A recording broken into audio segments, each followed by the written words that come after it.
Velocity time जो curve है उसके अंदर जो एरिया है that will represent the path travel. तो बेसिक कंसेप्ट यही था कि हमने इनिशियल वेलोसिटी इस पॉइंट पे निकाल ली, हमें एक्सेलेरेशन पता है यहाँ पे कितना है, उससे हम डिस्प्लेसमेंट निकालते हैं using the equation of motion. एक मोशन को रिप्रेजेंट करना है वीटी कर्व से, तो उसको ना तो आप एवरेज वेलोसिटी से एक्सप्लेन कर सकते, ना एवरेज एक्सेलेरेशन से एक्सप्लेन कर सकते।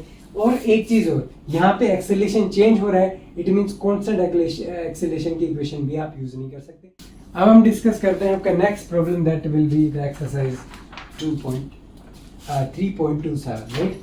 So this is exercise 3.27। Simplest problem दिया गया है कि स्पीड टाइम कर्व दिया गया पार्टिकल का that is moving in the fix direction, right. And ये हमें कुछ कर्व दिया हुआ है, मैं इसको लिख देता हूँ। ये आपका स्पीड टाइम कर दिया, तो स्पीड है ना, वेलोसिटी है, तो ये t लेस देन 0 पे क्या था, यहाँ पे रेस्ट पे था, then it starts to move, then there is a decrement in the speed. Now after 10 second, दिस इज द 5 second time, and now this is 0, and this is the 12, which is the topmost point of this, and this speed is in meter per second, and this is in second unit, right। ये हमें कुछ कर दिया हुआ है। अब ये पूछना चाह रहा है इसमें डिस्टेंस ट्रेवल्ड, जो डिस्टेंस ट्रेवल करेगा ये जो पार्टिकल हैं वो हमें निकालनी है, और कितने टाइम के बीच में निकालनी है। इसमें ए सेक्शन आता है, there we will have t is equal to 0 to t is equal to 10 second के बीच में हमें निकालना है कितना जो डिस्टेंस ट्रैवल करेगा वो। तो स्पीड दिया हुआ तो डिस्टेंस हमें निकालना है कितना पाथ वो कवर करेगा, राइट। तो सिंपल सी बात यहाँ से आपको समझ में आ रही होगी कि velocity time curve, speed time curve दिया हुआ है। अगर हम एरिया अंडर द कर्व की बात करें, जो हम इंटीग्रेशन और जब हमने इक्वेशन ऑफ मोशन जो है काइनेमेटिक्स की वो हमने डिराइव की थी, तो हमने देखा था कि वेलोसिटी टाइम जो कर्व है उसके अंदर जो एरिया है that will represent the path travelled और the distance travelled by that particular object, right.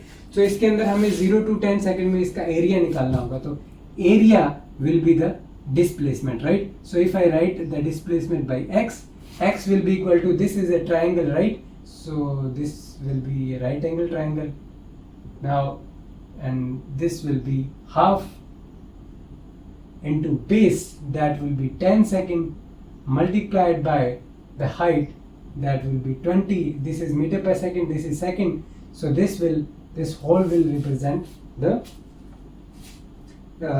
you will say 60 meter of distance traveled, right। now question में ये भी बोला गया था कि आप इसका क्या है जो average speed है, you can also calculate that also, what is the average speed of the particle in both condition, A B में दोनों में क्या है average speed हमें काउंट करके बताना है, right। so average speed का क्या हमारा फंडा था कि हमें टोटल पाथ कितना ट्रैवल किया डिवाइडेड बाय टोटल टाइम हमने कितना लिया। अगर ये हमें पता चल जाए then we can calculate the total average speed. तो ये कितनी आई, देखिए यहाँ से टोटल हमने निकाल लिया 60 मीटर ट्रैवल किया कितने में, 10 सेकंड में, तो ये आ गया 6 मीटर पर सेकंड का एवरेज स्पीड। काफी इजी था इस प्रॉब्लम में, राइट। अब इसका बी पार्ट देखते हैं। बी पार्ट में ये क्या कहना चाह रहा है कि बी हमें बोल रहा है कि t is equal to 2 second से हमें 6 सेकेंड्स के बीच में हमें जो you can say we have to calculate the this position whatever the displacement will be there, right, as well as the average speed of that particular particle in this time range, right, that we have to calculate, right. So to calculate this average speed we just have to calculate the total path traveled by that object in this particular time range and the total time, right. So that will be easy, we just have to calculate the path length or the distance between these two time slots, right. So that's what we have to see first, right. Now इससे पहले हमें check करते हैं कि 6 second 2 से 6 second जो है, 2 आपका यहाँ है और 6 सेकंड आप यहाँ पे कुछ देखोगे, तो ये दोनों टाइम पीरियड के बीच में यहाँ से लेके यहाँ तक का हमें ये जो है निकालना पड़ेगा। तो यहाँ से अगर आप देखोगे तो यहाँ से तो निकालना थोड़ा इसको मुश्किल हो जाएगा, हमें नहीं पता कि इस वाले पॉइंट पे कितना वेलोसिटी है, यहाँ पे कितना है। तो जो एरिया अंडर द कर्व है ये वाला निकालना, ये वाला एरिया, ये थोड़ा कॉम्प्लिकेटेड हो जाएगा निकालना, बिकॉज हमें इंफॉर्मेशन नहीं पता इनफ।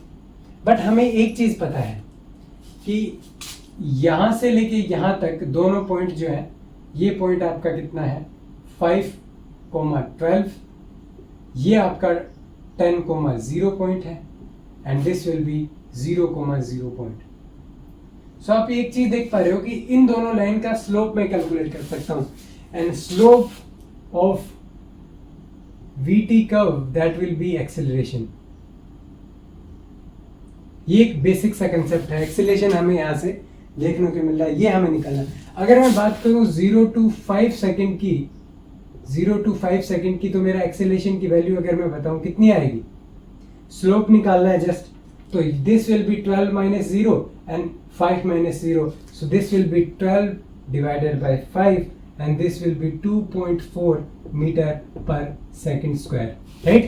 Similarly acceleration अगर हम निकालना चाहें किससे, 5 सेकंड से 10 सेकंड के बीच में, this is also a straight line, और इसकी वैल्यू आप निकालोगे तो final point will be 0 minus of 12 divided by 10 minus 5. So this will also be minus 12 divided by 5. So this value come out to be minus 2.4 and meter per second square. So you can see that only the sign of the acceleration changes, not the magnitude. So हमें acceleration पता लग गया दोनों time section में कितना है। तो इसका हम अब क्या करेंगे, इसका हम यूज करके हम जो distance travelled by the object है वो हम यहाँ पे कैलकुलेट करने वाले हैं, राइट? तो अब हमने देखा था कि distance travelled by the object, how you can calculate it. Second equation of motion, s will be equal to ut, or I can write it to be vt, because v should be the initial velocity, v initial t, and this will be plus half, and if you know the acceleration, and t square. Now हमें ये वाली value नहीं पता है अभी तक. Now how you can calculate it? This v initial, right? So v initial will be what it will be. Initial value will be 2 seconds, right? So first we have to see that what will be the position, what will be the distance traveled from t is equal to 2 to what it is 5 second. 5 second we have to see, right? So this I will write to be x1, right? So first we have to see from 2 second to 5 second, because we know the acceleration, right? Now for the next section we know the acceleration value as well, right? Now in that condition this will be the x2, right? So we have to calculate the x2 as well, and x2 will be equal to 5 to 6 second, right? So it means this is the initial point, right? And here this one is the initial point, right? Now to calculate the displacement or the distance traveled by that particular object, we can use this equation, but here we have to write the initial velocity. Now from when we move from 2 to 5, what is the initial point? That will be 2. So at 2 second, if we know the velocity, that means that will be the initial velocity, right? So x1 if I write, so let me write it to be v1 initial, right? For this situation v1 initial will be equal to, so I just have to write this to be, now here you can see that here we have velocity, zero velocity, right?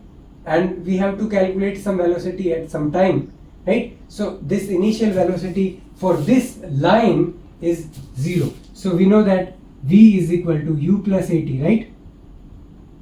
U plus at for this line if we see u initial, the velocity at the 0 time, that will be 0, so this will be 0, right? Now you just have to calculate the velocity, initial velocity at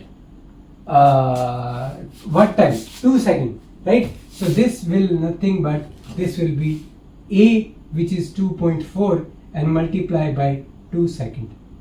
So v1 initial, what will this value be? This will be 4.8 meter per second, right?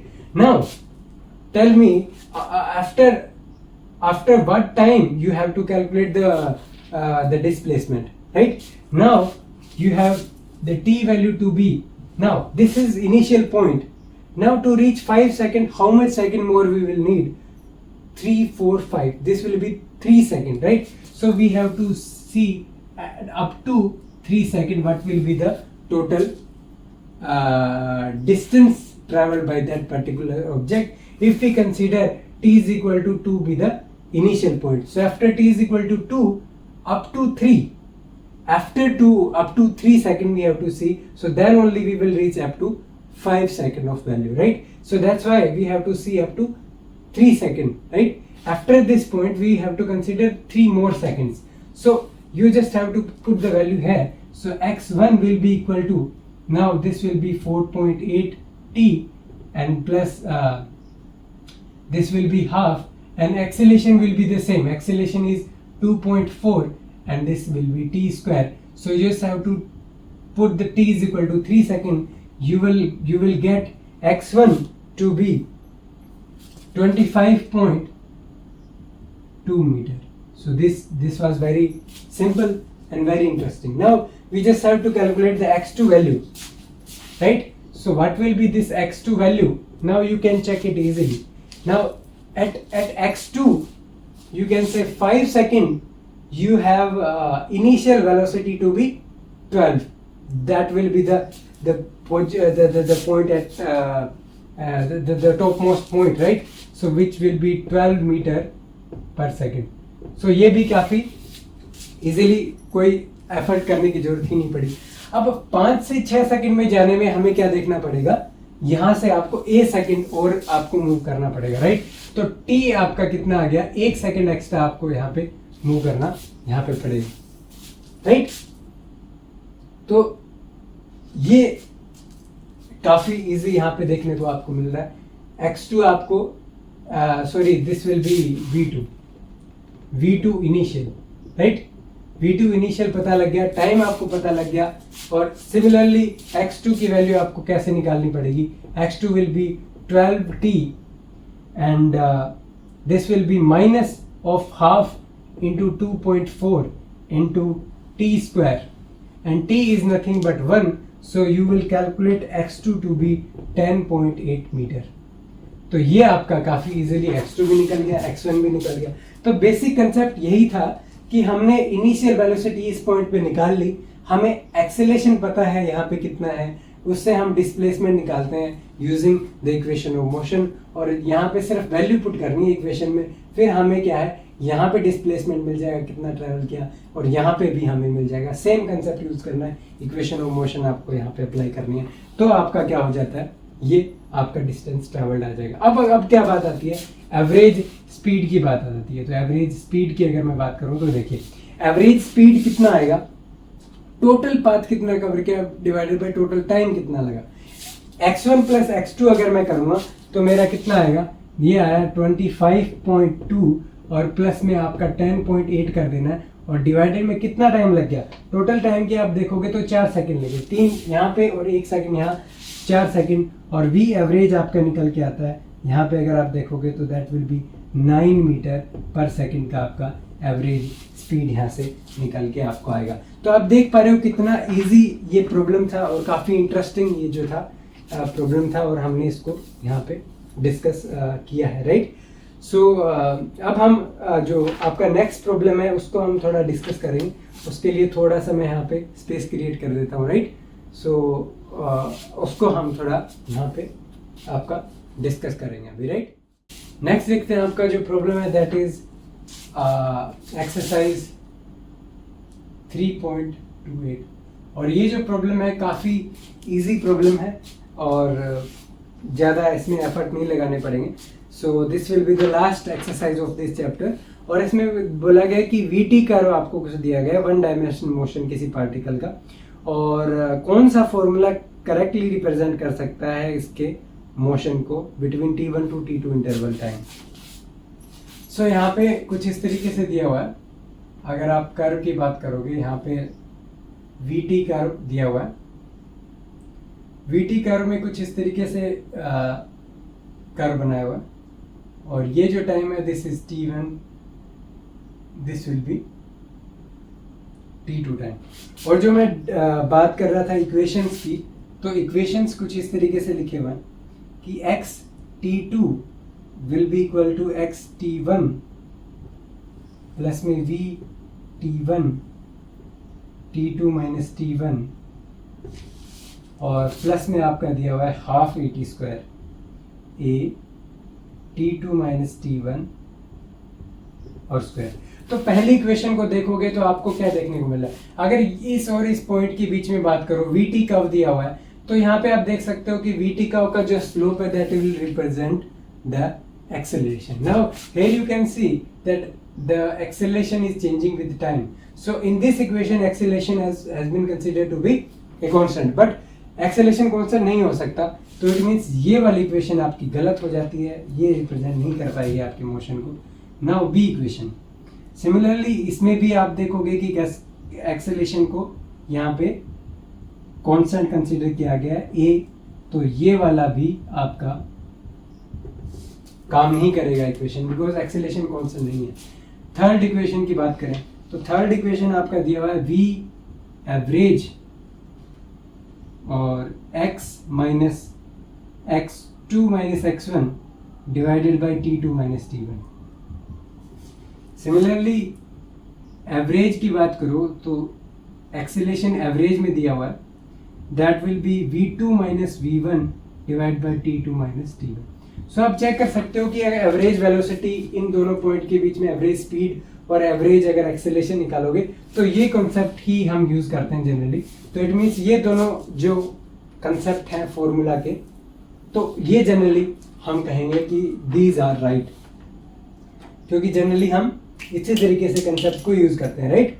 तो ये आपका क्या आ गया, acceleration और average acceleration और average velocity यहाँ पे आ जाता है। सिमिलरली यहाँ पे एक इक्वेशन दिया हुआ है ई इक्वेशन। ई इक्वेशन में बोला गया है कि आपका जो x2 है that will be equal to x1 plus में v एवरेज, यहाँ पे t2 माइनस t1 आ रहा है, and then you will have plus half a average and t2 minus t1 square. अब एक चीज सबसे इंपॉर्टेंट है कि किसी भी मोशन को रिप्रेजेंट करने के लिए हम क्या यूज करते हैं, आपका इंस्टेंटेनियस वेलोसिटी या इंस्टेंटेनियस एक्सेलरेशन यूज करते हैं। अगर आप average velocity average acceleration use करोगे तो आप एग्जैक्टली नहीं बता सकते उस मोशन को।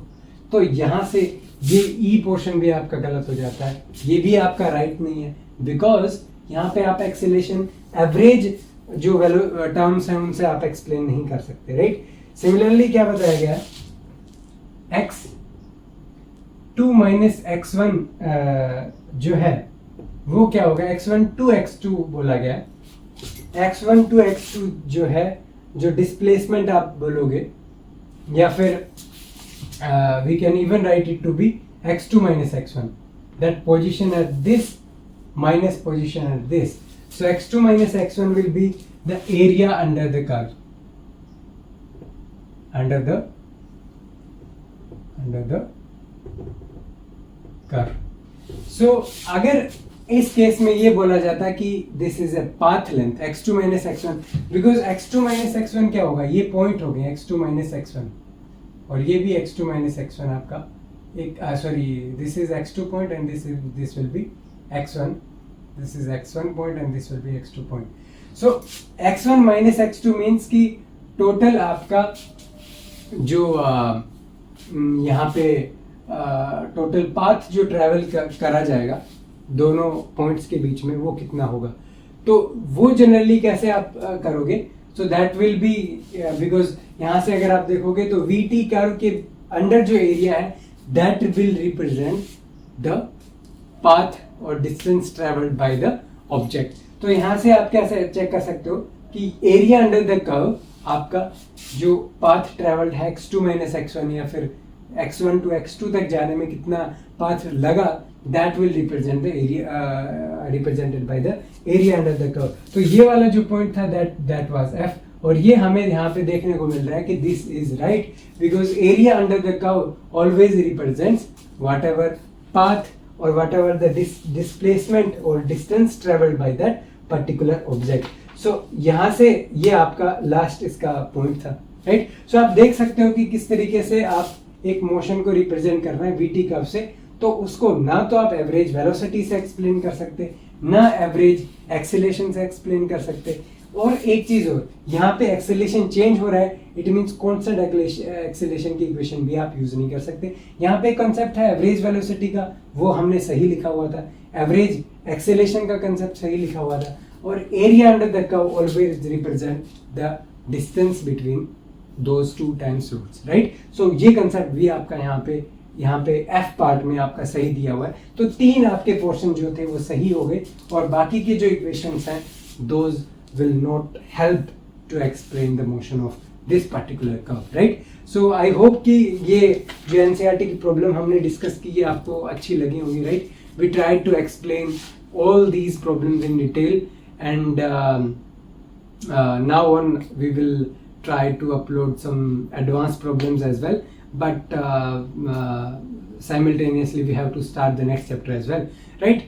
So next chapter हम आपका जो है वो start करेंगे from the next video, or then we will see some advanced topics in that particular chapter, right? So thank you all for watching, and we will meet in the next video.